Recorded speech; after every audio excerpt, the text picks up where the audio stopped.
आज मेरा जादुई आईना पूरी तरह बनकर तैयार हो चुका है। अब मैं पूरी दुनिया पर राज करूंगा, लेकिन उससे पहले मैं उस अच्छी जादूगरनी को बंदी बनाऊंगा। तुम चिंता मत करो बेटा, सब कुछ ठीक हो जाएगा। अरे ओ जादूगरनी, आजकल तुम्हारे भलाई के चर्चे तो पूरे राज्य में हो रहे हैं। थोड़ा सा हमारा भी भला कर दो। अरे दुष्ट जादूगर, तू फिर से आ गया। आज तो मेरे हाथों से नहीं बच पाएगा। जादूगरनी तुरंत अपने जादुई छड़ी से उसके ऊपर वार करती है, लेकिन जादूगर अपना आईना सामने कर देता है तो वह अच्छी जादूगरनी उसी आईने के अंदर चली जाती है। ओ दुष्ट जादूगर, मुझे यहाँ से बाहर निकाल। मेरी अच्छी जादूगरनी, अब इसी आईने में सड़ती रहो पूरी जिंदगी। अब तो मैंने इस जादूगरनी को कैद कर लिया है। चलो अब महाराज को बंदी बनाता हूँ और खुद इस राज्य का राजा बन जाता हूँ।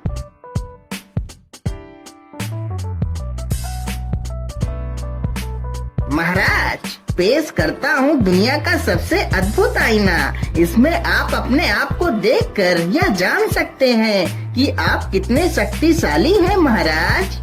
हाँ हाँ जादूगर, क्यों नहीं, मैं इसमें जरूर देखना चाहूँगा आखिर मैं कितना शक्तिशाली हूँ। राजा चुपचाप आईने के सामने जाता है, तभी वह उसी आईने में समा जाता है। अरे ये क्या, महाराज तो आईने के अंदर चले गए।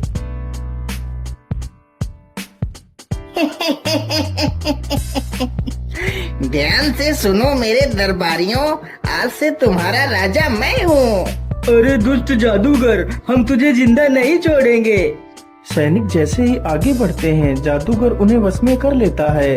राज्य सभा में जितने भी लोग थे उन सभी को वह जादूगर अपने वश में कर लेता है।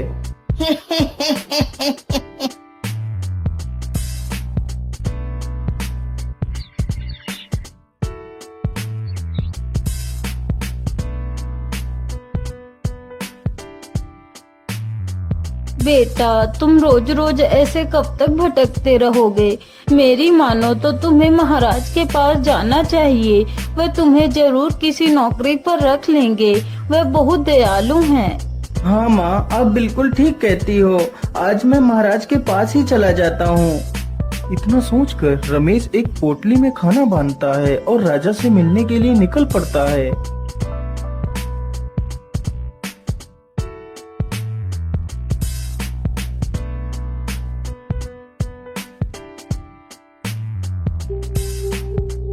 अरे कौन है तू और मुंह उठाकर कहाँ चला आ रहा है? मेरा नाम रमेश है और मैं महाराज से मिलने के लिए आया हूँ। महाराज से मिलने? लेकिन उनसे मिलने के लिए तो तुम्हें इस आईने के अंदर जाना पड़ेगा। लेकिन मैं कुछ समझा नहीं, आप क्या कहना चाहते हैं? मैं यही कहना चाहता हूँ कि मैंने तुम्हारे महाराज को बंदी बना लिया है और अब मैं खुद इस राज्य का राजा बन गया हूँ। वैसे तो मैं एक जादूगर हूँ। अरे दुष्ट जादूगर, तू मेरे महाराज को छोड़ दे, नहीं तो मैं तुझे जिंदा नहीं छोड़ूंगा। बेचारा रमेश जैसे ही उस पर प्रहार करने के लिए आगे बढ़ता है, तभी वह जादूगर तुरंत ही अपने आईने को रमेश के सामने कर देता है, तो रमेश भी उसी आईने में समा जाता है। अरे ये मैं कौन सी दुनिया में आ गया? लेकिन यहाँ पर तो कोई भी नहीं दिखाई दे रहा है। आखिर महाराज कहाँ पर हो सकते हैं? चलो सीधे ही चलता हूँ।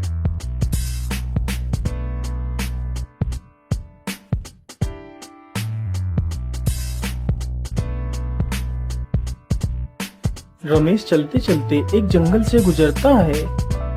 ओफो, चलो जाओ यहाँ से। अब तुम दोनों बड़े हो चुके हो। अब तुम दोनों को हम खाना नहीं खिला सकते, इसलिए तुम दोनों को खाना ढूंढकर खुद खाना चाहिए। लेकिन पिताजी, अभी तो हम खाना ढूंढ नहीं सकते, कुछ दिनों के लिए हमें और रुक जाने दीजिए। लेकिन कौवा जान चुका था कि उसके दोनों बच्चे अब खुद पर निर्भर होने के काबिल हो चुके हैं। इसलिए कौवा अब उन दोनों बच्चों को अपने ऊपर निर्भर नहीं रखना चाहता था। इसलिए कौवा उन दोनों को भगा रहा था। कौवे की यह सारी करतूतें रमेश नीचे खड़े होकर सुन रहा था। अरे, ये कौवा तो अपने बच्चों को खाना देने से मना कर रहा है। इसे ऐसा नहीं करना चाहिए। चलो भागो तुम दोनों यहाँ से, नहीं तो मैं तुम दोनों को चोंच मार मार कर भगाऊंगा। अच्छा ठीक है पिताजी, हम दोनों यहाँ से चले जाते हैं। इतना कहकर दोनों बच्चे पेड़ से नीचे उतरकर वहीं बैठ जाते हैं। अरे बच्चों, तुम परेशान मत हो, मैं तुम्हें अपना खाना दे देता हूँ। इतना कहकर रमेश अपनी पोटली से 2 रोटियां निकालकर उन दोनों बच्चों के सामने रख देता है। हे नेक दिल इंसान, हम तुम्हारा ये एहसान कभी नहीं भूलेंगे। इतना सुनकर रमेश आगे बढ़ता है। तभी अचानक से काले बादल छा जाते हैं और जोर जोर से हवाएं चलने लगती हैं। अरे, ये क्या, अचानक से इतने काले बादल कहाँ से आ गए? मुझे लगता है अब तो जोर की बारिश आने वाली है। मैं ऐसा करता हूँ, जल्दी से किसी सुरक्षित स्थान पर चलकर छिप जाता हूँ।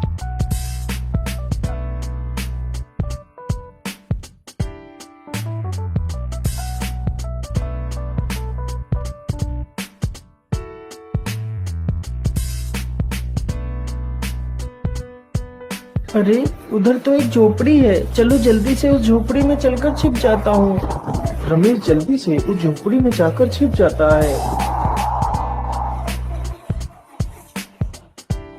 ओहो, आज तो मैं कितना थक गया हूँ। मैं ऐसा करता हूँ, इसी स्थान पर थोड़ा सा आराम कर लेता हूँ। इतना कहकर वह जमीन पर लेट जाता है और सो जाता है। अरे भैया, जिस भले आदमी ने हमें खाना खिलाया था वह कालिया की झोपड़ी की तरफ गया है। अगर कालिया आ गया तो उस भले आदमी को वो नुकसान पहुंचा सकता है। हमें जल्दी ही उस झोपड़ी में चलना चाहिए। इतना कहकर वे दोनों झोपड़ी की तरफ निकल पड़ते हैं। वह झोपड़ी एक सर्प की थी। अरे, यह मेरे घर में कौन सो रहा है? इसकी इतनी हिम्मत कि मेरे घर में सोए। मैं इसे जिंदा नहीं छोड़ूंगा। इतना कहकर वह सर्प उसे डसने के लिए आगे बढ़ता है। तभी वह दोनों बच्चे वहां पर आ जाते हैं और उस सर्प की पूंछ पकड़ लेते हैं। ओहो, ये इतनी जोर जोर से कौन चिल्ला रहा है? मुझे सोने दो। अरे राम राम राम, ये कितना जहरीला सर्प है। क्या करूं, क्या करूं? रमेश तुरंत ही पास में पड़े एक पत्थर को उठाता है और सर्प के ऊपर पटक देता है, जिसकी वजह से सर्प मर जाता है। अरे बच्चों, तुम्हारा बहुत बहुत धन्यवाद। यदि आज तुम दोनों नहीं होते तो मैं आज इस सर्प के हाथों मारा जाता। इतना कहकर रमेश आगे के लिए निकल पड़ता है। वह चलते चलते समुद्र के किनारे से गुजरता है। तभी वह देखता है एक मछली पानी के बाहर पड़ी है और तड़प रही है। यह देखकर रमेश को उस पर दया आ जाती है। अरे राम राम राम, ये मछली तो समुद्र की लहरों की वजह से बाहर आ गई है। चलो इसे वापस पानी में छोड़ देता हूँ। रमेश तुरंत उस मछली को उठाता है और पानी में छोड़ देता है। अरे युवक, तुम महान हो, तुमने मेरी जान बचाई। मैं तुम्हारा यह उपकार अपने पूरे जीवन नहीं भूलूंगी। तुम्हें जब भी मेरी मदद की आवश्यकता पड़े तो तुम मुझे जरूर याद करना। ए मछली, मैं यहाँ पर अपने महाराज को ढूंढने के लिए आया हूँ। क्या तुम हमारे महाराज को ढूंढने में मेरी मदद करवा सकती हो? हाँ हाँ, मैं जानती हूँ। तुम यहाँ से सीधे चले जाओ, वहाँ पर एक जादुई गुफा आएगी, तुम उसी में चले जाना। तुम्हें वहीं पर महाराज मिल जाएंगे। मछली की यह बात सुनकर रमेश सीधे उसी दिशा में चला जाता है।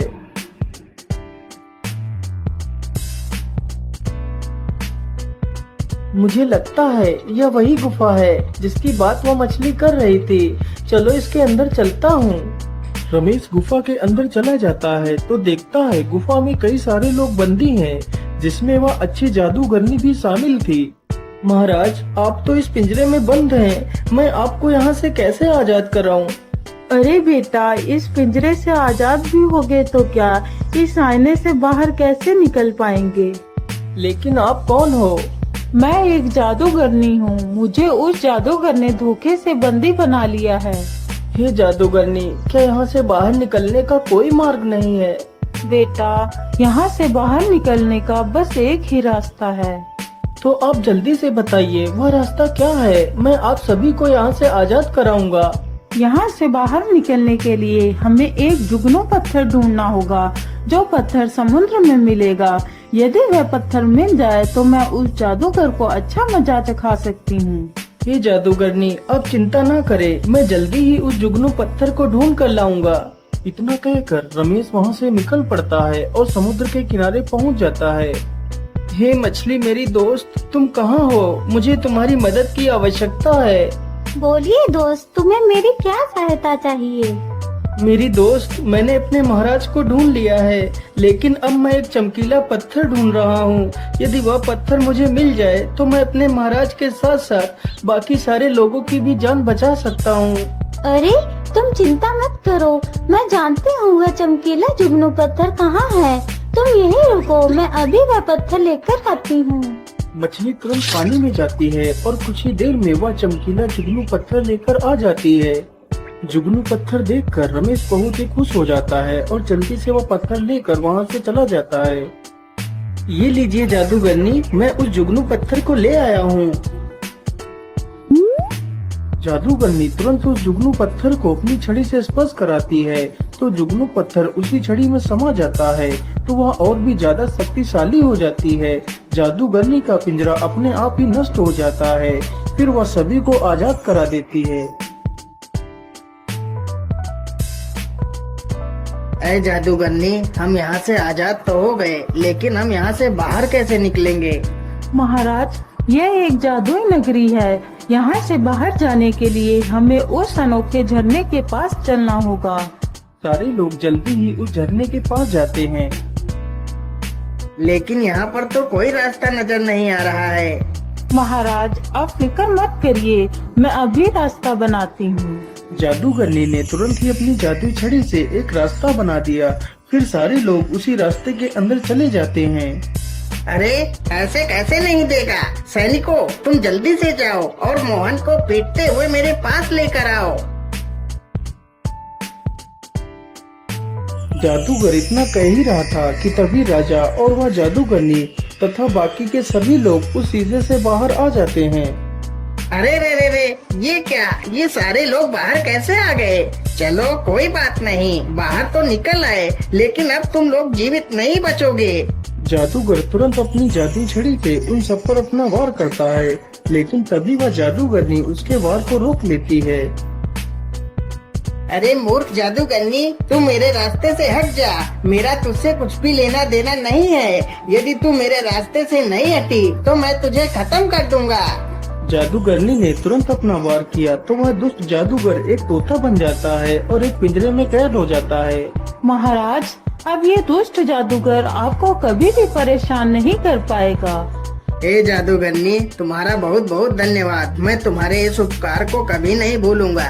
इतना सुनकर वह जादूगरनी उस तोते के पिंजरे को उठाती है और वहाँ से चली जाती है।